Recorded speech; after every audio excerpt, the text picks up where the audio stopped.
തായ്വാനെ China ഏത് നിമിഷവും ആക്രമിക്കും എന്നുള്ള വാർത്തയ്ക്ക് പുതുമയില്ല. പക്ഷേ ഇപ്പോൾ വരുന്ന വാർത്ത മറ്റൊന്നാണ്.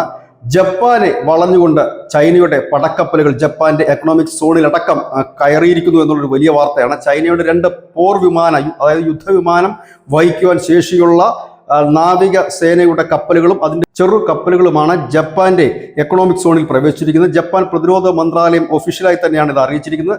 ഷാൻഡോങ് എന്ന പ്രധാന കപ്പലുകളും മറ്റു 4 കപ്പലുകളുമാണ് ഈ എക്കണോമിക് സോണിലേക്ക് കടന്നു കയറി അവിടെ വ്യോമാഭ്യാസം അടക്കമുള്ളവ നടത്തുന്നത്. അതിനിടയിൽ മറ്റൊരു കപ്പലായ ലിയാങ്വോങ് മിനാമിറ്റോറിമിയയ്ക്ക് സമീപമുള്ള ജപ്പാന്റെ അതിർത്തി കടന്ന് അവിടെ നിലയുറപ്പിച്ചിരിക്കുന്നു. ഇതിന് ഉചിതമായ മറുപടി നൽകും എന്ന് ജപ്പാൻ പറയുകയും മിസൈൽ വിന്യാസം പൂർത്തിയായി എന്നുകൂടി ജപ്പാൻ പറയുന്നു.